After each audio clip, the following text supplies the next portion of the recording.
আপুনি কিবোৰ্ড বজাব জানে?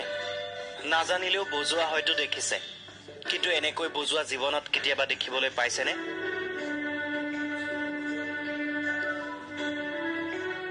চাওক এইজন যুৱকৰ কিবোৰ্ড বজোৱাৰ অপূৰ্ব শৈলী। হাতেৰে নহয়, নাক জিভাৰে নিৰন্তৰ কিবোৰ্ড বজাব পাৰে কৃষ্ণমণি ডেকাই।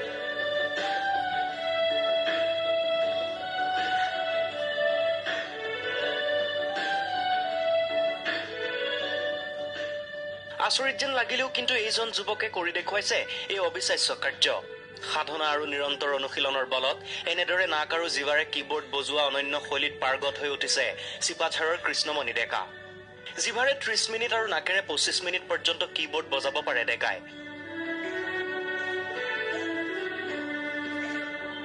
আৰ্থিক অভাৱ অনাটনৰ মাজতো এই যুৱকজনে নীৰৱে কৰি গৈছে সংগীতৰ সাধনা। শেহতীয়াকৈ তেওঁৰ এই ব্যতিক্ৰমী কিবোৰ্ড পৰিৱেশনে লাভ কৰিছে বিশেষ স্বীকৃতি। হায়দৰাবাদৰ হাই ৰেঞ্জ বুক অফ ৱৰ্ল্ড ৰেকৰ্ডছৰ সন্মান কৃষ্ণমণি ডেকালৈ। এইবিলাক আচলতে বিকলাংগ লোক আমাৰ অসমৰ হওক ভাৰতৰ হওক গোটেই পৃথিৱীৰে আচলতে তেওঁলোকক মই এটা আদৰ্শ দেখুৱাব বিচাৰোঁ, বা তেওঁলোকৰ যদি কেতিয়াবা সংগীত বজাবৰ ইচ্ছা হয়, যাৰ হাত নাই ভৰি নাই, তেওঁলোকে আচলতে কেনেকে কৰিব?